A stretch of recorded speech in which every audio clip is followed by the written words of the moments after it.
Hello everyone, welcome to our channel leading classes. So हम पिछली videos में public, private और ग्लोबल एंटरप्राइज का चैप्टर कर रहे थे, chapter number 3 business study book का, क्लास 11th का।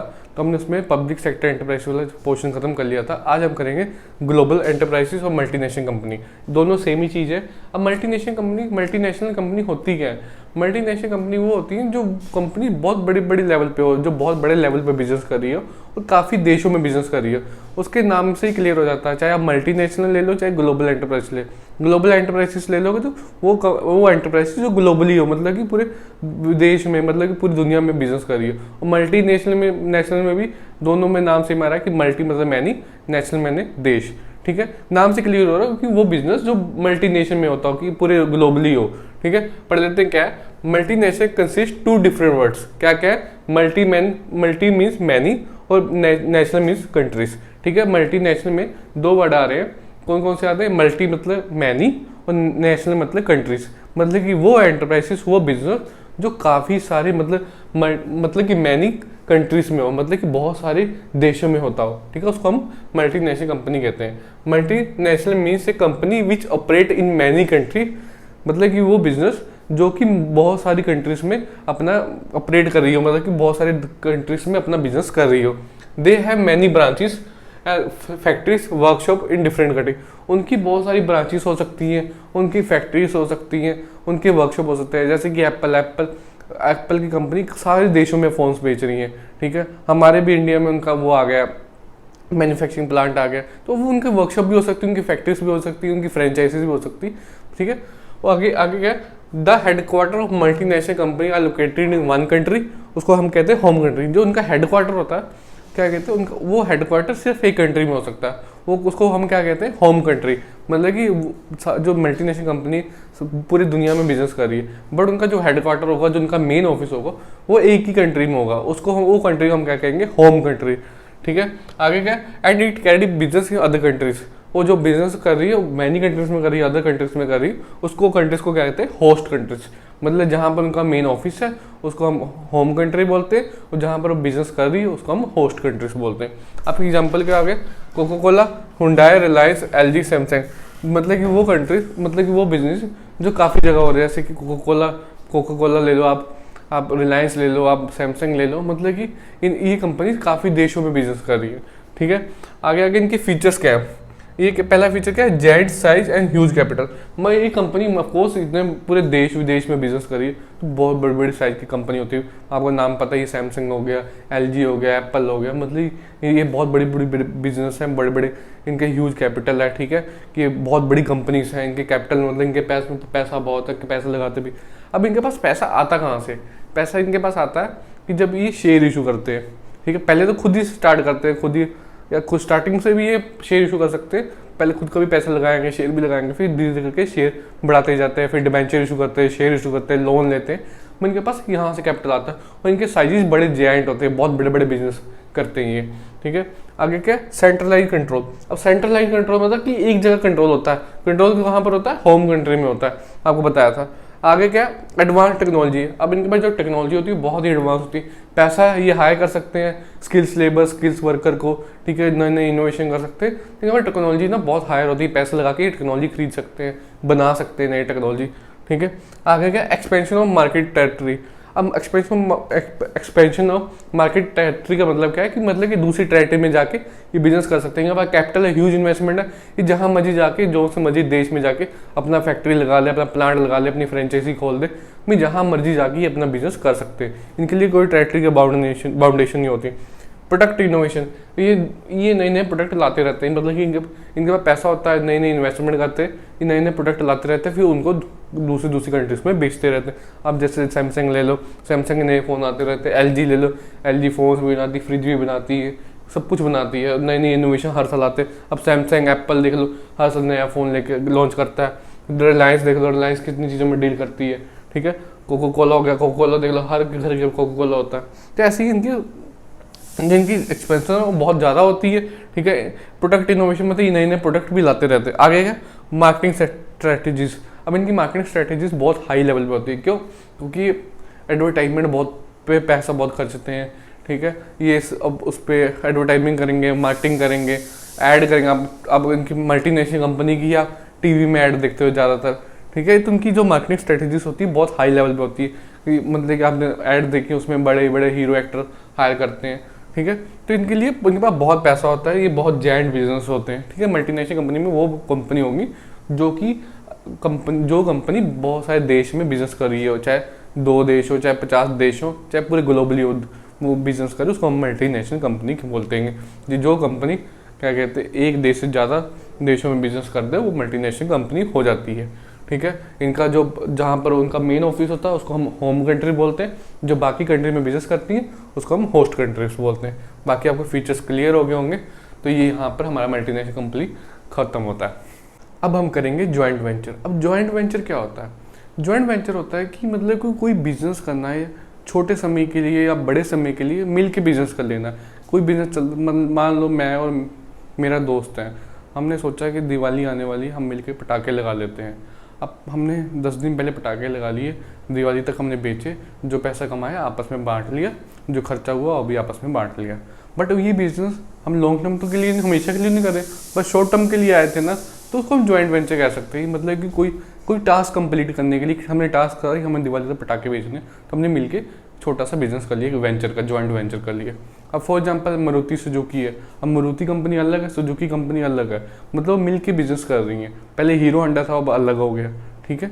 मतलब कोई स्पेसिफिक टास्क कंप्लीट करने के लिए इकट्ठे होना, या फिर कोई बिजनेस करने के लिए, लॉन्ग टर्म के बिजनेस करने के लिए भी इकट्ठे होकर आप बिजनेस कर सकते हैं। 2 या 2 से ज़्यादा पार्टी जब इकट्ठी हो तो और म्यूचुअली डिसाइड करके एक बिजनेस करे, उसको हम जॉइंट वेंचर कहते हैं। अब जॉइंट वेंचर होता क्या है? ये joint venture is a business agreement in which 2 or more parties agreed to pool their resources. मतलब कि जॉइंट वेंचर एक एग्रीमेंट होता है 2 या 2 से ज़्यादा पार्टीज में, जहाँ पर वो agreed to pool their resources, मतलब वो अपने रिसोर्सेज को शेयर करने के लिए तैयार हों। किसके लिए? For the purpose of accomplishment of specific task. मतलब टास्क कंप्लीट करने के लिए जो भी हमने बनाया था उसको कंप्लीट करने के लिए अपने रिसोर्सेज शेयर करें। मैं और मान लो मेरा दोस्त है, हमने दोनों ने पैसे मिला के पटाखे की दुकान लगाई थी, हमने बेची दिवाली तक, उसके बाद जो पैसा वो निकाल के ले गई। हमारा टास्क कंप्लीट हो गया, हमने दोनों ने पैसे, जो हमारे पास पैसे थे उसको रिसोर्सेज कहेंगे, हमने दोनों ने रिसोर्सेज लगा के हमने बिजनेस कर दिया। तो ऐसे ही होता है कि जॉइंट वेंचर होता है कि जिसमें 2 या 2 से ज़्यादा पार्टीज हों, वो एग्री कर जाएं कि तू शेयर दे रिसोर्सेज, कि रिसोर्सेज को एक दूसरे से मिलकर शेयर करे और एक टास्क को कंप्लीट करे और बिजनेस कर लें, ठीक है। तो इसमें ना 2 टाइप के आते हैं, आपके कंट्रेक्चुअल बेस आते हैं, इक्विटी बेस आते हैं। कंट्रेक्चुअल बेस से नाम से मतलब कि कोई कॉन्ट्रैक्ट होगा, कॉन्ट्रैक्ट कंप्लीट होगा, खत्म हो जाएगा। इसमें क्या होता है कि कॉन्ट्रेक्चुअल बेस में 2 या 2 से ज़्यादा पार्टी एग्री करती हैं बिजनेस करने के लिए। जब मतलब कि हमने 1 साल में ये बिजनेस करना है, तो उसके बाद जब हमारा खत्म हो जाएगा, हमारा कॉन्ट्रैक्ट खत्म हो, वो अपने रास्ते में अपने रास्ते, ठीक है। इसमें ओनरशिप नहीं शेयर होती, मतलब कोई ओनर नहीं होता, ठीक है। जो कर रहा है वो आपस में पैसे जितने लगाए और जितना डिसाइडेड है, एग्रीमेंट हुआ होगा, उतना शेयर करके वो ले जाएगा। बट इसमें क्या होता है, इक्विटी बेस में क्या होता है कि उसमें शेयर ओनरशिप आती है कि हाँ मैं तू इतना मालिक है, मैं इतना मालिक हूँ, जैसे भी उनका एग्रीमेंट हुआ, ठीक है। ये लॉन्ग टर्म के लिए होता है। इसमें वो पार्टनरशिप फर्म भी बना सकते हैं, लिमिटेड लाइबिलिटी पार्टनरशिप भी बना सकते हो, कंपनी बना सकते हैं। फॉर एग्जांपल आपके मारुति सुजुकी हो गया, अभी भी वो कब से बिजनेस करते आ रहे, इकट्ठे अभी भी बिजनेस कर रहे हैं। आपके हीरो होंडा भी थे जॉइंट वेंचर, इक्विटी बेस पे थे, बट वो अब अलग हो गए हैं। तो ऐसे ही होता है कि जॉइंट वेंचर ऐसे होता है कि एक टास्क कंप्लीट करने के लिए 2 से ज़्यादा लोग जुड़ जाते हैं, अपने रिसोर्सेज को पूल करते, शेयर करते हैं, और वो जब तक टास्क कंप्लीट ना हो जाए, ठीक है। लॉन्ग टर्म भी टास्क हो सकता है, शॉर्ट टर्म भी टास्क होता है। अब ये होता क्यों है, रीजन क्या है जॉइंट वेंचर करने का? पहला रीजन है टू लीवरेज रिसोर्सेज, मतलब कि रिसोर्सेज को हम शेयर कर सकें एक दूसरे के साथ, ठीक है। मान लो मेरा प्लांट है, ठीक है, मेरा मैन्युफैक्चरिंग में हाथ अच्छा है और मेरे दोस्त का सेल्स में ज़्यादा अच्छा है, तो हम दोनों मिलकर ज्वाइन कर लेंगे। मैं मैन्युफैक्चरिंग करूँगा, सेल्स कर देगा, ठीक है, हमारा बिजनेस जल्दी ग्रो हो जाएगा, ठीक है। मेरे को सेल्स का काम नहीं करना पड़ेगा, उसको प्रोडक्शन का, मैन्युफैक्चरिंग का काम नहीं करना पड़ेगा, तो दोनों का काम जल्दी होगा, ठीक है। और साथ में मैं इस मैन्युफैक्चरिंग में एक्सपर्ट हूँ, वो सेल्स में एक्सपर्ट है, तो हमें रिजल्ट भी अच्छा मिलेगा, ठीक है। आगे क्या है, टू रिड्यूस कॉस्ट। अब उसकी कॉस्ट भी रिड्यूस होगी, उसको मैन्युफैक्चरिंग प्लांट नहीं लगाना पड़ेगा, मेरे को सेल्स के लिए आदमी नहीं हायर करना पड़ेगा, तो कॉस्ट भी रिड्यूस हो जाती है। टू कंबाइन एक्सपर्टीज, मतलब एक्सपर्टीज होगी ना, मेरी मैन्युफैक्चरिंग में एक्सपर्टीज थी, उसकी उसमें सेल्स में एक्सपर्टीज थी। ऐसी कंपनीज के आपस में दोनों एक्सपर्ट इकट्ठे होते हैं, तो उसको कंबाइन करके वो अच्छे रिसोर्सेज बनाते हैं, अच्छे प्रोडक्ट बनाते हैं। आगे टू एंटर फॉरेन मार्केट, कि मान लो कि हाँ कि बिजनेस छोटा, दो आदमी मिल के बिजनेस कर, अब फॉरेन मार्केट में जाके बिजनेस करना है तो आपके लिए ह्यूज कैपिटल चाहिए होगी, ह्यूज रिक्वायरमेंट ऑफ रिसोर्सेज चाहिए होंगे, मैन्युफैक्चरिंग प्लांट चाहिए होगा, ठीक है। फिर जब दो आदमी बड़ी बड़ी कंपनी आपस में मिल जाएंगी तो ईजिली जाके फॉरेन मार्केट में एंटर करके बिजनेस कर सकती है, क्योंकि दोनों ने आपस में रिसोर्सेज शेयर कर लिए हैं। एक मैन्युफैक्चरिंग कर लेगा, एक सेल्स कर देगा, दोनों खर्चे आपस में बांट लेंगी ताकि वो फॉरेन मार्केट में एंटर कर सके। तो ये था हमारा जॉइंट वेंचर। आगे करते हैं पब्लिक प्राइवेट पार्टनरशिप। अब हम करेंगे पब्लिक प्राइवेट पार्टनरशिप। अब नाम से क्लियर है कि पब्लिक सेक्टर और प्राइवेट सेक्टर की पार्टनरशिप होना। पब्लिक सेक्टर आपके कौन सा होता है? Government sector. और प्राइवेट सेक्टर होता है जो प्राइवेट कंपनी है, दोनों मिलकर जो पार्टनरशिप करती हैं तो उसको कहते हैं पब्लिक प्राइवेट पार्टनरशिप, ठीक है। अब ये दोनों मेनली क्यों जाती है? क्योंकि कोई प्रोजेक्ट कंप्लीट करना, बड़े बड़े टास्क कंप्लीट करने, तो ये मेनली की जाती है जहाँ पर गवर्नमेंट चाहती है कि हाँ स्किल्स जो हो प्राइवेट सेक्टर की हो, बट हमारा ध्यान है प्रॉपर सोशल वेलफेयर हो, बट पैसा हम आधा लगाएंगे आधा प्राइवेट सेक्टर लगाए, तो वहाँ पर ये मेनली की जाती है, ठीक है। हम पढ़ देते हैं क्या है पब्लिक प्राइवेट पार्टनरशिप डिस्क्राइब ए गवर्नमेंट सर्विस और प्राइवेट बिजनेस वेंचर। मतलब कि वो वेंचर, हम वेंचर ज्वाइंट वेंचर किया था ना कि दो लोग मिलकर बिजनेस करते हैं, दो या दो से ज़्यादा लोग, तो वैसे ही वेंचर हो गया। किसके बीच में हो गया? पब्लिक प्राइवेट डिस्क्राइब एक गवर्नमेंट सर्विसेज और प्राइवेट बिजनेस, गवर्नमेंट सर्विसेज के बीच में और प्राइवेट बिजनेस के बीच में एक वेंचर होना, मतलब कि ज्वाइन करके एक बिजनेस करना, which is funded and operated through है। कौन फंड करता है? ऑपरेट करता है through a partnership of government one और मोर प्राइवेट सेक्टर कंपनी। मतलब कि पार्टनरशिप किसके बीच में होती है? गवर्नमेंट और एक या एक से ज़्यादा कंपनी के बीच में हो सकती है। मतलब कि गवर्नमेंट सेक्टर तो एक है और जो प्राइवेट कंपनी वो एक कंपनी भी हो सकती है, दो कंपनी भी हो सकती है, तीन जने भी मिलकर पार्टनरशिप कर सकते हैं, ठीक है। इसमें कौन फंड करता है? दो मिलकर गवर्नमेंट सेक्टर भी फंड करेगा, फंडेड एंड ऑपरेटेड थ्रू कौन करता है? गवर्नमेंट सेक्टर भी करता है और कोई प्राइवेट सेक्टर्स भी करते हैं, ठीक है। मेनली इनके फीचर्स क्या क्या है अब मैं बता दूं होता क्या। जैसे फॉर एग्जांपल आपने देखा होगा जो रोड्स के प्रोजेक्ट होते हैं, जो एक्सप्रेसवे बन रहे हैं, इनके प्रोजेक्ट कौन कंप्लीट कर रहा है? प्राइवेट कंपनी कर रही है। उसमें फंड किसका? दोनों का लग रहा है। पैसा गवर्नमेंट भी दे रही है, आधा पैसा वो प्राइवेट सेक्टर भी कमा रही है। जब टोल बनेंगे तो आधा हिस्सा गवर्नमेंट को चला जाएगा, आधा प्राइवेट कंपनी ले जाएंगे। उनका दोनों का मिलकर ज्वाइंट वेंचर होता है। इसमें सारा पैसा गवर्नमेंट भी नहीं खर्च सकती, सारा पैसा प्राइवेट सेक्टर भी नहीं खर्च सकती, दोनों मिलकर बिजनेस करते हैं। आपके हॉस्पिटल बनाना है, मान लो सरकारी हॉस्पिटल बनते हैं तो उसमें गवर्नमेंट का जो हॉस्पिटल इंफ्रास्ट्रक्चर तैयार करता है वो प्राइवेट कंपनीज करती हैं। बाद में जो अंदर सारा काम होता है वो गवर्नमेंट का काम होता है। तो मतलब दोनों मिलकर बिजनेस करती हैं जहाँ पे बड़े बड़े प्रोजेक्ट्स कंप्लीट करने हैं, ठीक है। इसके फीचर्स क्या क्या है? Partners in PP. अब पार्टनर्स कौन होते हैं पीपी में?